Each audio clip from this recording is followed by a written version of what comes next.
Hello, and welcome to the video vlog of Miss Crystal Johnson and myself, Yipsam. Today we will be discussing development and learning, particularly the social, interactive, and emotional pathway of development. In this research, we observed a female 14-year-old child at the secondary school level and came up with 8 activities that will aid her development in the social and emotional pathway. Next, we will move on to what are developmental pathways. During the developmental process, children experience growth and change in different domains of their mind and body. Although unique, they have the tendency to overlap and influence each other. Next, what is social pathway? Social pathway refer to the area of development in which they learn how to appropriately socialize. The healthy development of this domain would ensure that the form and maintain relationship in the personal and professional realm.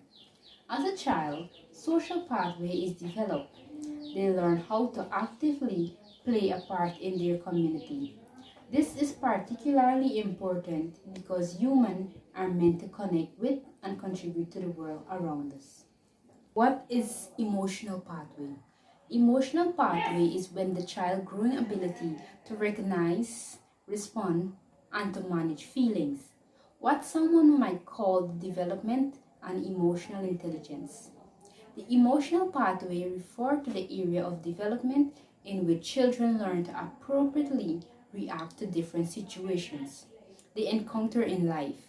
It focuses in the child's ability to recognize their emotions in themselves and others, and to subsequently respond in a healthy manner.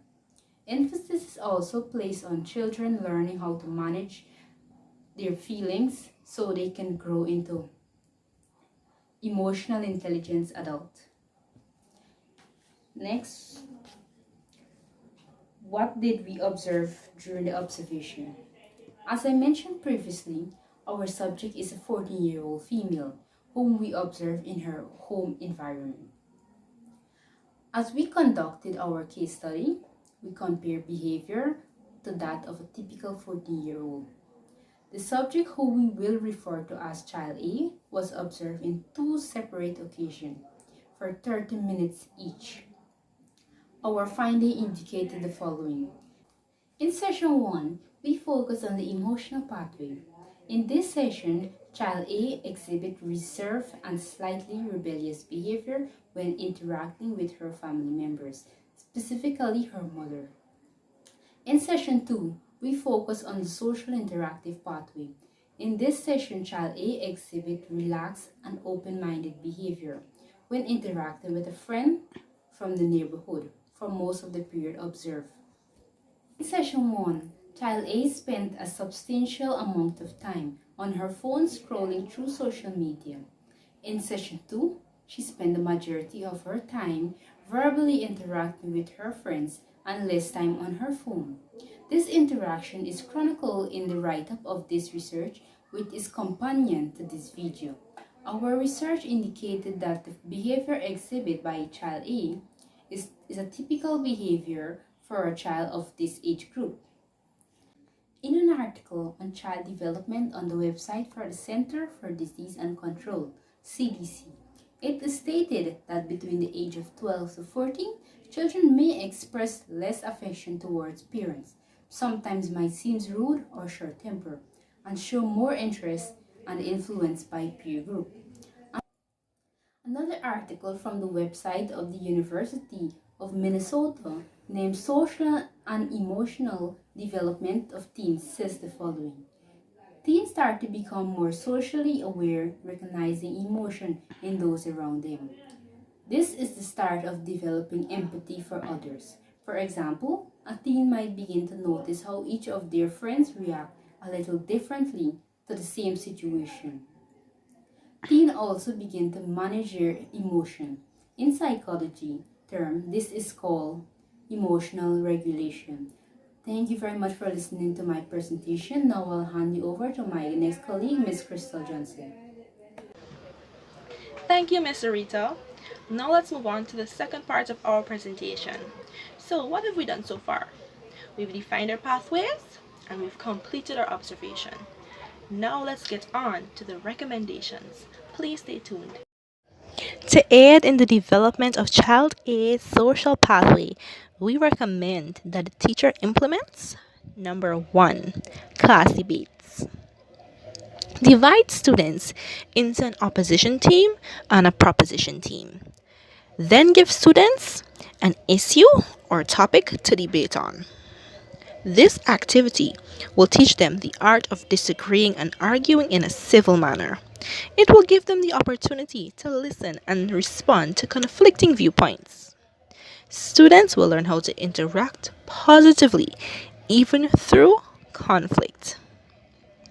Number 2, group discussion.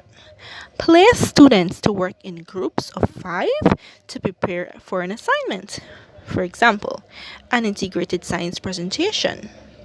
This will give them the opportunity to deal with different personalities and make them understand the value of compromise and cooperation.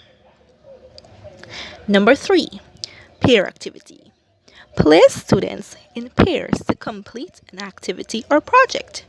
This can be done for a variety of subjects. For example, place students in pairs to complete a food and nutrition cooking practical. Or even place them in pairs to complete a set of math problems. This will help them to build and nurture one-on-one relationships as well as refine their communication skills. Number 4, impromptu speaking. Ask students to speak on a topic for 2 minutes without giving them prior knowledge of the topic. This will help them to build confidence and teach them the skill of improvisation so they can navigate socially with ease. Because as adults, they will not always be prepared for every social interaction. Moving on to the development of the emotional pathway. The first activity is a role-playing activity, a day in my classmate's shoes. Challenge students to act as or take on the personality of one of their classmates. This activity will build empathy, understanding, and compassion. It will also allow them to appreciate their colleagues' personhood and individuality. Number 3, creating an emotional tracking journal. Task students with creating and regularly maintaining a journal on the emotions they experience in school or because of school. Here, they will be free to write about how classmates, their subjects, and their teachers make them feel. This activity will allow students to identify emotions to better manage them because they have learned how to identify their triggers. Activity number 3, poetry writing and recital on self-worth. Task students with writing and reciting a poem on their self-worth and allow their classmates to react or make commentary on their performance. This activity will help students verbalize their self-perception and to examine the self-perception of others to build emotional intelligence. Number 4, an art project. Task students with making a creative art piece which they feel represents their emotional state and ask their colleagues to give their interpretation of the art piece. This activity gives students the hands-on opportunity to physically display how they feel through art. It will provide them an avenue of great expression and strengthen their interpretation skills. How are the emotional pathway and social pathway connected? These two pathways are deeply interconnected because it is through socialization that we gain an understanding of ourselves and society. It is through socialization that people learn what is acceptable behavior, And it is through interaction with our surroundings that we form emotional bonds. As an individual grows, they are exposed to various scenarios. These scenarios will help them shape a perception of themselves and of others. These scenarios also help them to become emotionally intelligent and teaches them how to process their feelings. An individual who has not been sufficiently socialized cannot be sufficiently emotionally developed. How does the interconnection of these two pathways affect the individual? The individual may be affected by these two pathways in a positive or negative way. Why? Social interaction can be draining for many persons, especially if the persons around them only speak negatively to them.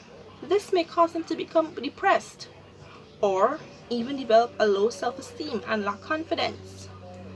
If your social environment is one that is predominantly negative and unsafe, one cannot develop emotionally into a sound individual. How can the interconnection affect us positively? Socialization is necessary for human beings.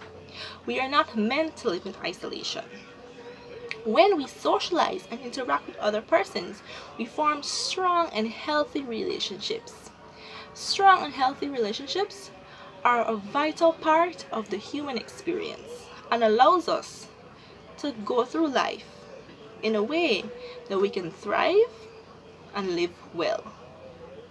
As with most things, there are the positive sides and the negative sides. This brings us to the end of our presentation on social and emotional pathways. Thank you very much for watching. Goodbye.